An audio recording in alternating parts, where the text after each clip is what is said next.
तो इसके हमने पहले पार्ट में 50 क्वेश्चन है जो कि कवर किए थे। अब ये दूसरा पार्ट है, यहाँ पर हम 51 नंबर से 100 नंबर तक के क्वेश्चन है जो कि अटेम्प्ट करेंगे।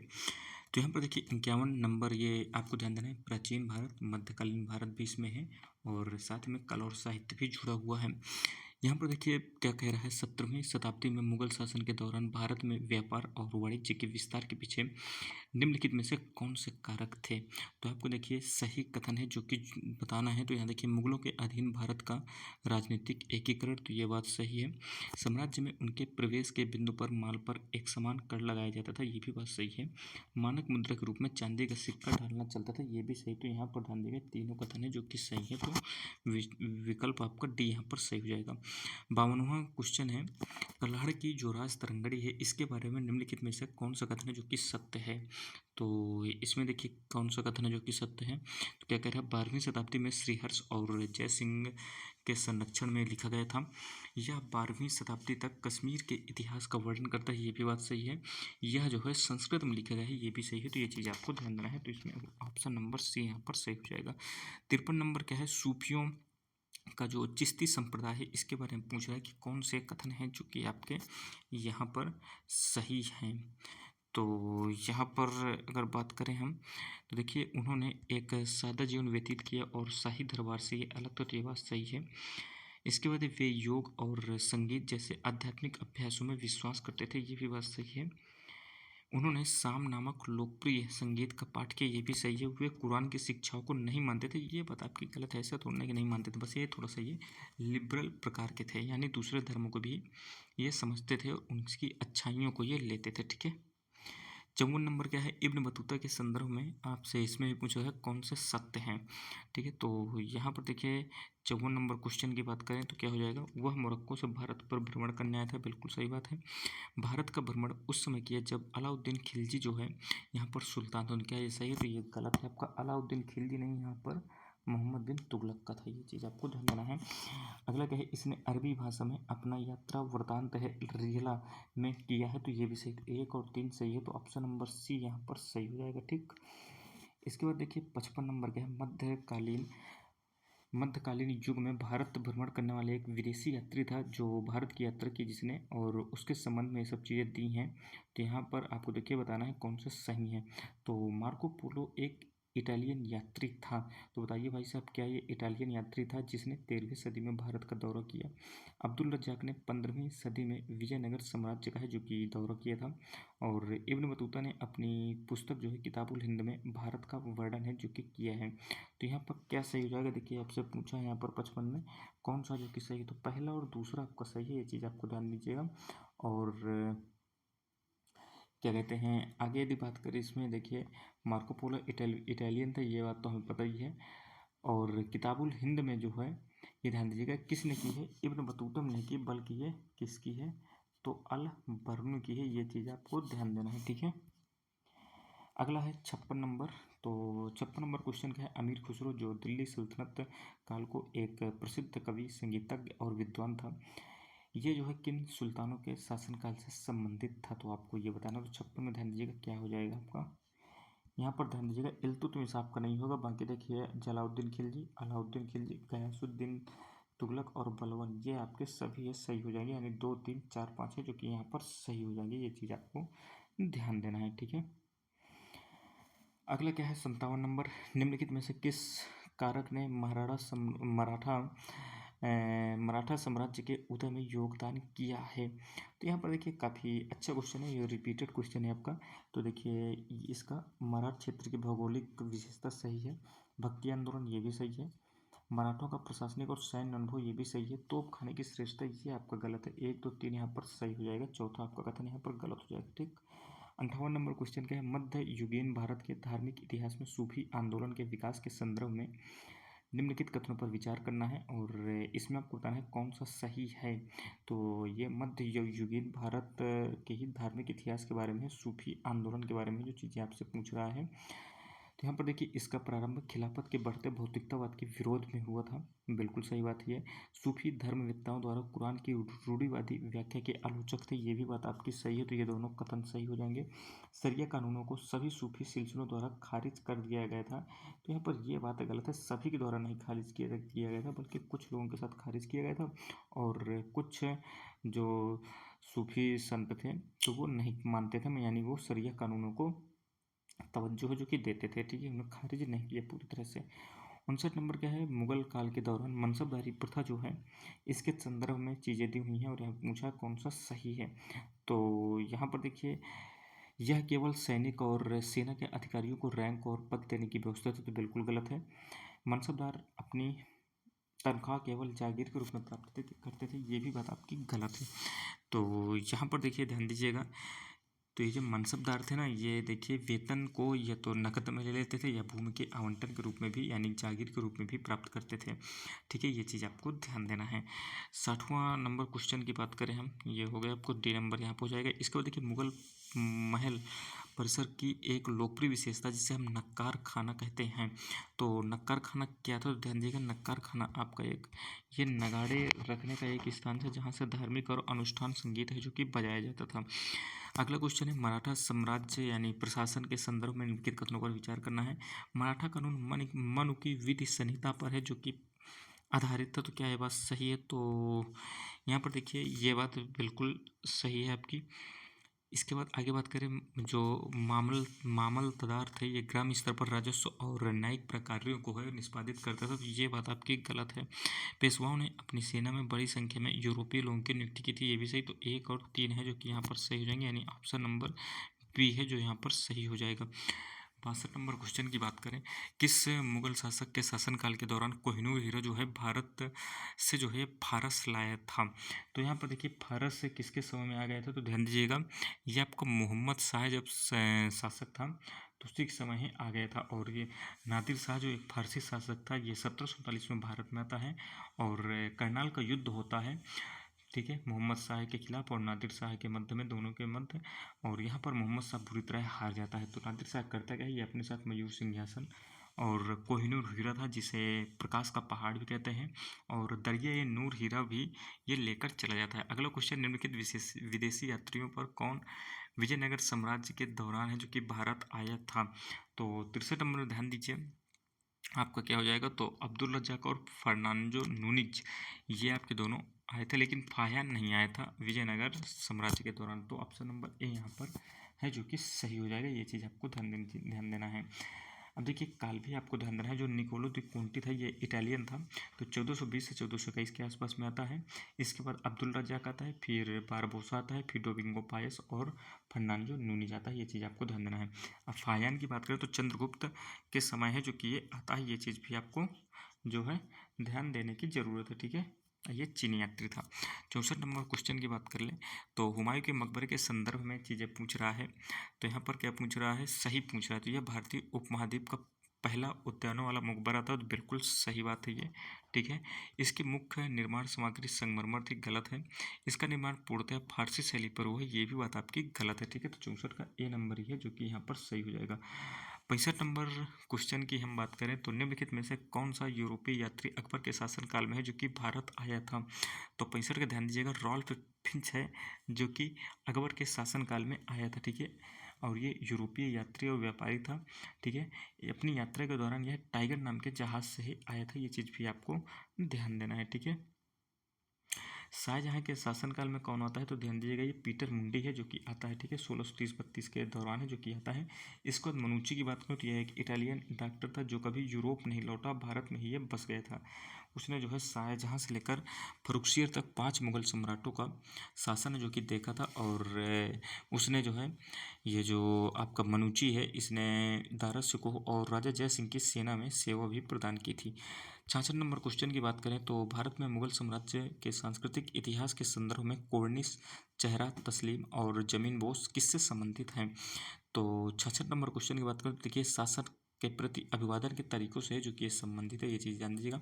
कोर्निश का मतलब क्या होता है, औपचारिक अभिवादन के एक प्रकार है, ये चीज़ आपको ध्यान देना है। और अभिवादन का 4 तस्लीम तरीका जो होता है, ये दाएँ हाथ को जमीन पर रखने से आरंभ होता है और इसमें हथेली ऊपर की ओर होती है। इसके बाद जो होता है, हाथ को धीरे धीरे उठाते हुए व्यक्ति खड़ा होता था और तब हथेली को सिर के ऊपर लाता था। ऐसी तस्लीम 4 बार की जाती थी। तस्लीम का शाब्दिक अर्थ क्या होता है? अधीनता स्वीकार करना। ठीक है। इसके बाद 67 क्वेश्चन क्या है, 67वां नंबर, सूफीवाद के संबंध में कौन सा कथन है जो कि आपका यहाँ पर सही है? तो यहाँ पर देखिए, इसकी उत्पत्ति भारत में हुई थी, तो ये बात आपकी गलत है। और 11वीं शताब्दी में इसका प्रचार जो है पश्चिमी एशिया में होता है, ये बात आपकी गलत है। ठीक है। सूफीवादी जो है आधुनिक ईरान में है, जो कि इसकी शुरुआत होती है। ये चीज़ आपको ध्यान देना है। इसने ईश्वर की अनुभूति जो है अनुभूति है तो प्रभावशाली साधनों के रूप में प्रेम और भक्ति पर है, जो कि बल दिया है, तो बिल्कुल सही है ये। इसके अनुसार आध्यात्मिक विकास है तो एक गुरु का मार्गदर्शन होना आवश्यक है, ये भी सही। तो 2 और 3 आपका सही हो जाएगा, यानी ऑप्शन नंबर बी है जो कि यहाँ पर सही हो जाएगा। इसके बाद देखिए 68 नंबर क्वेश्चन आपका क्या है, मीर बख्शी के संबंध में कौन सा कथन है जो कि सही नहीं है, ये पूछ रहा है। तो यहाँ अकबर के प्रशासन के अधीन वह सैन्य विभाग का प्रमुख था, तो बिल्कुल सही है। वह मनसबदारों की नियुक्ति हेतु सम्राट को जो है अनुशंसाएं देता था, ये भी बात आपकी सही है। वह सभी प्रकार के धर्मार्थ और धार्मिक दान पुण्य की व्यवस्था के लिए जिम्मेदार थी, ये बात आपकी गलत है। वह साम्राज्य की खुफिया और सूचना संस्थाओं के प्रतिवेदन को एकत्रित कर उन्हें दरबार में सम्राट के समक्ष जो कि प्रस्तुत करता था, तो ये भी बात आपकी सही है। ठीक है। तो यहाँ पर ध्यान दीजिएगा, सी नंबर यहाँ पर क्वेश्चन है, जो सी ऑप्शन है जो कि सही हो जाएगा, यानी गलत यहाँ पर पूछा था, तो ये आपका सही हो जाएगा। इसके बाद देखिए 69 नंबर क्वेश्चन क्या है, भारत में मुगल शासन के दौरान मनसबदारी व्यवस्था के संदर्भ में निम्नलिखित कथनों में से कौन सा सही नहीं है, आपसे ये पूछा गया है यहाँ पर। ठीक है। 69 नंबर में तो अब यहाँ पर क्वेश्चन आप पढ़िए, तो यहाँ पर क्वेश्चन क्या कह रहा है, आपसे सही नहीं पूछ रहा है। तो अकबर ने भारत में मनसबदारी व्यवस्था के माध्यम से प्रशासन और सेना पर अपने नियंत्रण को सुदृढ़ किया, तो ये बात आपकी सही है। मनसबदारों की भर्ती और पदोन्नति सम्राट द्वारा है जो कि की जाती थी, तो ये भी बात आपकी सही है। सवारों द्वारा रखे जाने वाले घोड़ों की संख्या और नस्लों का निर्धारण उनके द्वारा स्वयं, यानी अपनी रैंक के आधार पर किया जाता था तथा राज्य का उस पर कोई नियंत्रण नहीं, तो ये बात आपकी गलत है, यही सही हो जाएगी, क्योंकि हमें गलत ही बताना है। ठीक है। राज्य का तो नियंत्रण रहेगा ही भाई, और मनसबदारी व्यवस्था का कुशल संचालन जो है डाक प्रणाली के संचालन पर है, जो कि निर्भर था।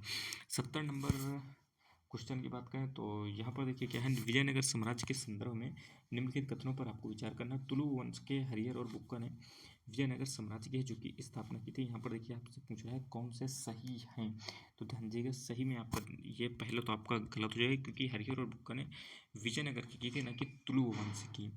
ये चीज़ आपको ध्यान देना है। ठीक है। क्योंकि तुलु वंश की बात करें तो किसने की थी, तो आप ये ऑप्शन में बता सकते हैं, यानी आप कमेंट बॉक्स में बताइए कि तुलु वंश की स्थापना किसने की थी। ठीक है। अब आगे हम बात करें इसमें, तो विजयनगर के सम्राटों ने वराह नामक सोने के सिक्के जो कि जारी किए थे, ये बात सही है। विजयनगर साम्राज्य में दास प्रथा और सती प्रथा प्रचलित थी, ये भी बात सही है। अल्लासानी पेद्दन कृष्णदेवराय के दरबार में अष्टदिग्गजों में से एक था, ये भी सही। तो 2 3 4 यहाँ पर सही हो जाएगा, यानी ऑप्शन नंबर बी है जो कि सही हो जाएगा। कौटिल्य के अर्थशास्त्र के संदर्भ में निम्नलिखित कथनों पर विचार करना है। तो यह राज्य को परिभाषित करने वाला पहला भारतीय ग्रंथ था, तो क्या ये बात आपको सही लग रही है? तो बिल्कुल सही बात है। इसमें मौर्य और चंद्रगुप्त का कोई संदर्भ नहीं मिलता है, तो ये भी आपका सही है। यह तांबे के विभिन्न मूल वर्ग के सिक्कों को संदर्भित करता है, जिन्हें क्या कहते हैं, तो जिन्हें हम मस्का कहते हैं, ये चीज़ आपको जानना है, तो ये भी सही है। तो यहाँ पर तीनों कथन है जो कि सही है। ठीक है। 72वां क्वेश्चन क्या है, संगम काव्य के संदर्भ में निम्नलिखित कथनों पर आपको विचार करना है, और इसमें भी यही पूछा गया है कितने कथन हैं जो कि आपके सही हैं। तो यहाँ पर देखिए, पूरम प्रकार की कविताओं का विषय प्रेम था, और अकाम प्रकार की कविताओं को सार्वजनिक कविता कहा जाता था, जो कि बुराई समुदाय और राज्यों से संबंधित होते थे। कवि विभिन्न सामाजिक पृष्ठभूमियों से आए थे। तो यहाँ पर क्या पूछ रहा है, कितने कथन है जो कि सही है, तो यहाँ पर ध्यान दीजिए केवल एक ही है कथन है जो कि सही है। देखिए, दक्षिण भारत का प्रारंभिक साहित्य जो है पुराने तमिलों में ग्रंथों के एक समूह द्वारा है जो कि दर्शाया जाता है। इसमें अक्सर सामूहिक रूप से संगम साहित्य के रूप में है जो कि जाना जाता है। ठीक है। यहाँ पर देखिए, संगम 2 प्रकार का था, आकाम और पुरम। तो आकाम जो होती हैं इसमें कविताओं का विषय प्रेम था, जबकि पुरम की कविताएं जो होती हैं ज़्यादातर कैसी होती है, तो युद्ध के बारे में होती है। ठीक है। A.K. रामानुजन ने पुरम कविता को सार्वजनिक कविता के रूप में जो कि वर्णित किया है। ठीक है। अब आगे बात करें इसमें 73 नंबर क्वेश्चन की बात कर लें, तो क्या है, मौर्य प्रांत और राजधानियाँ दी हुई हैं यहाँ पर। तो यहाँ पर राजधानियाँ आपको मिला है, तो कलिंग की देखिए, कलिंग की राजधानी आपकी क्या होगी, उद्दिच, अवंती और दक्षिणापथ। तो यहाँ पर देखिए हम इनके 73 नंबर क्वेश्चन की बात करें तो यहाँ पर क्या हो जाएगा, तो ए का तो देखिए 1 हो जाएगा, तक्षशिला ही, ठीक है। इसको देखिए अवंती की बात करें तो अवंती का ध्यान दीजिएगा उज्जैन हो जाएगा, ठीक है। बी का 4 मिलाएंगे तो ऑप्शन नंबर बी यहाँ सही हो जाएगा। सी का 2 हो जाएगा, कलिंग का तोसली। और दक्षिण पथ का क्या हो जाएगा आपका, सुवर्णगिरी है, जो कि हो जाएगा। 74 नंबर क्वेश्चन है, निम्नलिखित में से कौन सा शिलालेख है जो कि अकाल और संकट की स्थितियों से लड़ने के लिए अनाज भंडार गृह की स्थापना के बारे में है, जो कि जानकारी देता है। तो ध्यान दीजिएगा, ये आपका सोहगौरा ताम्रपत्र शिलालेख है। ये चीज़ भी आपको ध्यान देना है, जो क्या कहते हैं आपके खाद्यान्न के लिए जानकारी देता है। और ये जो सोहगौरा ताम्रपत्र ये 1938 में गोरखपुर जिले से जो कि मिलता है, ठीक है। इसको देखिए 75 नंबर क्वेश्चन का है, अर्थशास्त्र के अनुसार आठविका शब्द किसके संदर्भ में है जो कि आया है। तो 75 नंबर का ध्यान दीजिएगा, नाम से ही समझ सकते हैं आप, जंगल में रहने वाली असभ्य जनजातियों से। 76 नंबर क्वेश्चन का है, यूनानी शासक एंटिलियासियाडिस के राजदूत जो हेलियोडोरस ने किसके दरबार में आकर उस राजा के सम्मान में विदिशा में गरुड़ स्तंभ का है जो कि निर्माण कराया है। तो ध्यान दीजिएगा 76 नंबर का आपका सही आंसर क्या हो जाएगा, भागभद्र हो, जो कि आपका सही आंसर हो जाएगा। एक सेकंड दोस्तों, तो यहाँ पर क्या हो जाएगा, भागभद्र आपका यहाँ पर सही आंसर है, जो कि हो जाएगा, ठीक है, 76 नंबर में। इसको देखिए 70 नंबर क्वेश्चन क्या है, निम्नलिखित कथनों पर विचार करना है और सही विकल्प है जो कि आपको बताना है, इसका सही आंसर क्या हो जाएगा। तो यहाँ पर देखिए, वह शासक रुद्रदामन का समकालीन था। तो आपको बताना है यहाँ पर कौन सा शासक है ये, और ये 3 कथन दिए गए हैं उससे संबंधित। वह एकमात्र शासक था जिसने अमरावती से प्राप्त शिलालेख में उल्लेख है जिसका मिलता है। इसने सिक्कों पर 2 पतवार वाला एक जहाज है जो कि उत्कीर्ण किया हुआ है। तो देखिए टॉलमी के ये लेख हैं, और इस शासक को सिरो पोलिमोरिस भी है जो कि कहा गया है। तो 77 का क्या हो जाएगा, तो वशिष्ठ पुत्र पुलुमई यहाँ पे सही आंसर है, जो कि हो जाएगा। 78 नंबर क्वेश्चन की बात करें तो निम्नलिखित कथनों पर विचार करना है और सही विकल्प जो कि आपको बताना है, ठीक है। तो यहाँ पर अभिकथन क्या है, खारवेल न केवल एक विजेता था बल्कि एक सक्षम शासक था। तो क्या ये बात सही है, तो देखते हैं, ये बात तो हमें सही लग रही है। इसको देखिए कारण क्या दिया गया है, इसने खंडगिरी की पहाड़ियों में जैन भिक्षुओं के रहने के लिए गुफाओं सहित कई निर्माण किए। ये भी बात आपकी सही है, तो ए और आर दोनों सही है, व्याख्या भी है जो कि कर रहा है। 79 नंबर क्वेश्चन क्या है, किस सातवाहन शासक ने दक्षिण पथेश्वर की उपाधि है जो कि धारण की थी। तो 79 का आपका ध्यान दीजिएगा, सही आंसर क्या हो जाएगा, 79 का बी हो जाएगा, वशिष्ठ पुत्र पुलुमई, ठीक है। ये चीज़ आपको ध्यान देना है।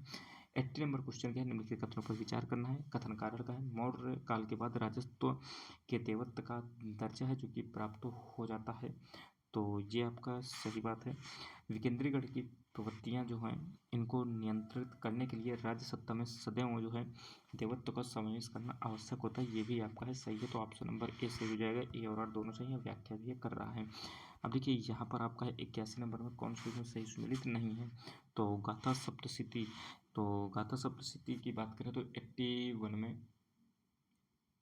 यहाँ पर क्या हो जाएगा, ध्यान दीजिएगा, गाथा सप्तशती हाल सही है। बृहत कथा कोश गुणाढ्य ये भी सही है। कांतंत्र सर्ववर्मत्न संहिता ये भी है आपको जो सही है। तो यहाँ पर डी है जो कि सही हो जाएगा। 1 2 3 तीनों कथन है जो कि सही है।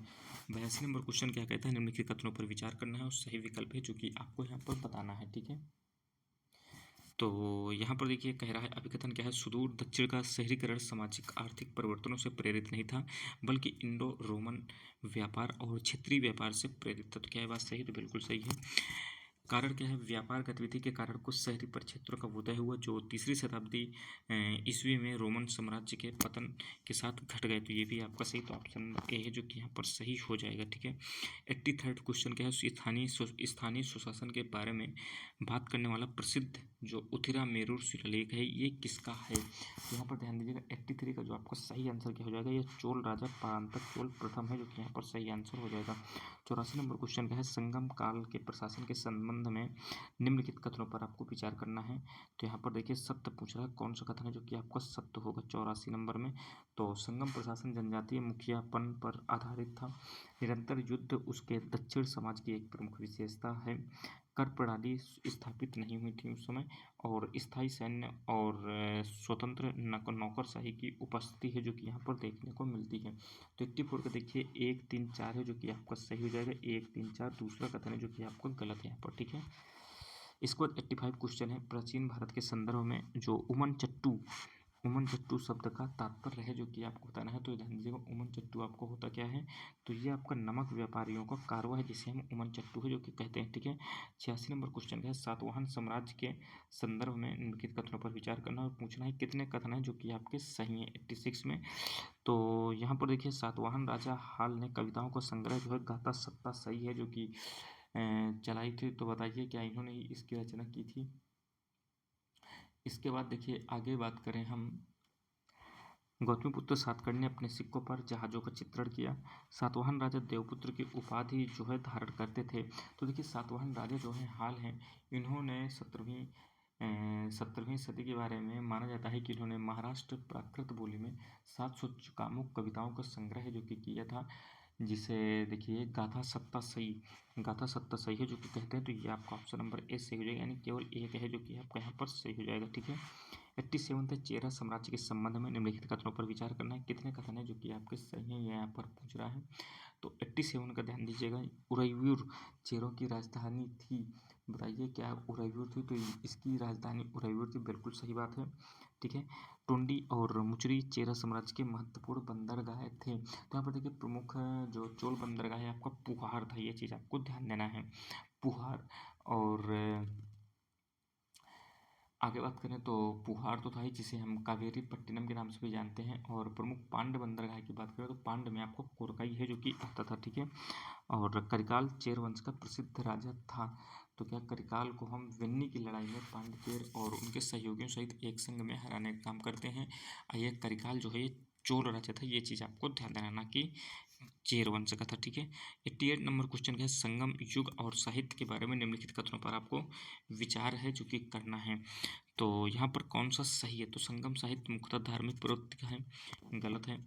संगम साहित्य में महिला कवियों की कृतियाँ मौजूद नहीं, ये भी गलत है। कम्मर का रामावतारम संगम युग की बहुमूल्य साहित्यिक कृतियों में से एक है, ये भी आपका गलत है। यहाँ पर ऑप्शन नंबर डी है जो कि सही हो जाएगा, 88 में आपका डी नंबर हो जाएगा, ये चीज़ आपको ध्यान देना है। 89 क्वेश्चन की बात करें तो यहाँ पर देखिए निम्नलिखित में से कौन सा ग्रंथ है जो कि मौर्य साम्राज्य के अध्ययन हेतु पुरालेखीय स्रोत का है जो कि काम करता है। तो यहाँ पर देखिए मुद्रा राक्षक हो, चाहे वो इंडिका हो, चाहे वो दीपवंश, ये तीनों ही एक प्रकार से इनके लिए सहायक है साक्ष्य के रूप में। कौटिल्य का अर्थशास्त्र है, विशाख दत्त का मुद्रा राक्षस है, मेगास्थनीज की इंडिका है। और अन्य साहित्य की बात करें तो दीपवंश और महावंश जो है सिंगली इतिवृत्त हैं, ये चीज़ भी आपको ध्यान देना है, ये बौद्ध धर्म से संबंधित है। अशोक की भूमिका की बात करते हैं। 90 नंबर क्वेश्चन है निम्नलिखित में से किस चीनी यात्री ने बौद्ध ग्रंथों और बौद्ध सिद्धांतों की खोज में भारत की यात्रा की तथा सी यू की नामक जो यात्रा वृत्तांत है वो भी लिखा। तो ये आपके कौन है, तो भाई साहब ये काफ़ी सिंपल है, 90 का आपका सही आंसर ह्वेनसांग हो जाएगा। और ये हर्षवर्धन के समय में भारत आते हैं। निम्नलिखित में से कौन संगम युग के तमिल साहित्य के 5 प्रसिद्ध महाकाव्यों का है हिस्सा नहीं है, तो 91 का ध्यान दिएगा, जो आपका तिरुकुल्लर है ये हिस्सा नहीं, बाकी शिल्पादिक्रम, मणिमेखले, कुंडले वैश्य और जो है ये भी आगे 5 साहित्यों में देखिए। तीसरा आपका एक और है आपका जीवक चिंतामणि भी आपका इसी में आता है। ठीक है, इसके बाद आगे बात करें हम, आगे आपका अगला क्वेश्चन क्या है, तो यहाँ पर देखिए 91 के बाद 92 भारत के इतिहास के संदर्भ में आपका जो है पतिवेदक। तो पतिवेदक शब्द क्या है, तो ध्यान दीजिएगा, यह है अशोक के शासन के दौरान गुप्तचरों और संदेशवाहकों को पतिवेदक है जो कि कहा जाता था। ठीक है, इसके बाद देखिए 93 क्वेश्चन कुषाणों के संदर्भ में निम्नलिखित कथनों पर आपको जो है विचार करना है। तो इन्होंने भारत में शासन की छत्र प्रणाली प्रारंभ की। तो क्या है 93 का ये ऑप्शन सही, बिल्कुल सही है। उन्होंने बौद्ध धर्म और वैष्णव धर्म दोनों को संरक्षण दिया, ये भी सही, तो ऑप्शन नंबर सी यहाँ पर सही हो जाएगा। ठीक है, इसके बाद 94 नंबर क्वेश्चन क्या है, चोल काल के अग्रहारों का संदर्भ निम्नलिखित में से किनसे है। तो 94 का आपका सही आंसर क्या हो जाएगा, ये आपका ब्राह्मण गांवों से जो कि संबंधित है। ठीक है, 95 क्या है, प्राचीन भारतीय इतिहास में पश्चिमी गंग शासकों के संदर्भ में निम्नलिखित कथनों पर विचार करना है। यह जो है सातवाहनों के समकालीन थे, तो ये आपका गलत है। इसके बाद देखिए इन्होंने दक्षिण कर्नाटक के क्षेत्र में शासन किया, ये आपका सही है। इन्होंने मुख्यतः जैनों को भूमि अनुदान की, ये भी बात आपकी जो है गलत है। तो यहाँ पर ऑप्शन नंबर बी है जो कि सही होगा, केवल 2। ठीक है, इसके बाद देखिए 95 के बाद 96 नंबर क्वेश्चन की बात करें निम्नलिखित में से किस राजवंश ने दक्षिण कर्नाटक में अपना राज्य है जो कि स्थापित किया? तो 96 का आपका सही आंसर क्या हो जाएगा? गंग। ठीक है, ये चीज़ आपको ध्यान देना है। गंगवंश। निम्नलिखित में से किस राजवंश ने कांची में कैलाशनाथ मंदिर का है जो कि निर्माण कराया है? तो 97 का सही हो जाएगा। पल्लव वंश रहे हैं जिन्होंने इसका निर्माण ध्वस्त कराया। 98 नंबर क्वेश्चन की बात करें तो दक्षिण भारत के धार्मिक संप्रदायों के संदर्भ में निम्नलिखित कथनों पर विचार करना है। वैष्णव संप्रदाय नयनार संतों ने फैला है, तो क्या है बात सही? बिल्कुल सही। शैव संप्रदाय अलवार संतों के द्वारा है जो कि फैलाया गया है। तो ये आपको, मुझे तो लग रहा है भाई साहब उल्टा हो गया है यहाँ पर। 98 का ध्यान दीजिएगा, दोनों गलत, क्योंकि यहाँ पर वैष्णव संप्रदाय अलवार होते हैं और शैव संप्रदाय नयनार होते हैं। ये चीज़ आपको ध्यान देना है। 99 नंबर क्वेश्चन है, चालुक्य राजा जो चालुक्य राजा पुलकेशिन द्वितीय के संदर्भ में है, तो ऐहोल अभिलेख जो है उनसे ही संबंधित है। तो बताइए क्या सही है? बिल्कुल सही है। उनका दरबारी कवि कौन था? रवि कीर्त है, ये भी सही। तो ऑप्शन नंबर सी यहाँ पर सही हो जाएगा। ठीक है। 100 नंबर क्वेश्चन है, वह वारंगल के काकतीय राजवंश की चौथी स्वतंत्रता शासक थी। माना जाता है कि रानी पुरुष पोशाक जो कि पहनती थी और युद्ध में अपने सैनिकों का नेतृत्व करती थी। उन्हें राय गज केसरी की उपाधि भी दी जाती थी। अधिकांश शिलालेखों में उन्हें महाराजा कहकर है जो कि संबोधित किया जाता है। तो देखिए 100 का आपका सही आंसर क्या हो जाएगा? रुद्रमा देवी यहाँ पर सही आंसर है जो कि हो जाएगा। ये चीज़ आपको ध्यान देना है। रुद्रमा देवी आंध्रा की ही आपके काकतीय राजवंश की रानी थी, ये चीज़ ध्यान दीजिएगा, और जो अपने पिता द्वारा नामांकित किए जाने पर है जो कि सिंहासन पर बैठ गई थी। ऐसे उदाहरणों से संकेत मिलता है कि यद्यपि प्रारंभिक मध्यकालीन भारत में राजनीतिक शक्ति आमतौर पर पुरुषों के पास होती थी, लेकिन महिलाओं की भी स्थिति जो है ज़्यादा खराब नहीं थी। यह जो वारंगल के काकतीय राजवंश की चौथी स्वतंत्र शासिका बनी है। राजा ने संभवतः पुरुष पोशाक पहनी होगी और युद्ध में अपने सैनिकों का नेतृत्व भी है जो कि किया होगा। उन्हें जो है रायगढ़ केसरी की उपाधि भी है जो कि मिल चुकी है। ठीक है, ये चीज़ भी आपको ध्यान देना। तो ये देखिए हमने 100 क्वेश्चन यहाँ पर देख लिए। 101 क्वेश्चन से हम अगली वीडियो में पार्ट 3 में इसे कवर कर लेंगे। तो आपको वीडियो कैसा लगा? मैं वीडियो में जानबूझकर छोटी बना रहा हूँ ताकि आपको भी आसान रहे, आप अच्छे से क्या कहते हैं टुकड़ों में वीडियो देखेंगे तो काफ़ी ज़्यादा आपको फ़ायदा होगा। तो आप इस चैनल को सब्सक्राइब भी कर सकते हैं ऐसी ऑथेंटिक अपडेट्स पाने के लिए। बाकी मिलते हैं अगली वीडियो में, तब तक धन्यवाद, जय हिंद।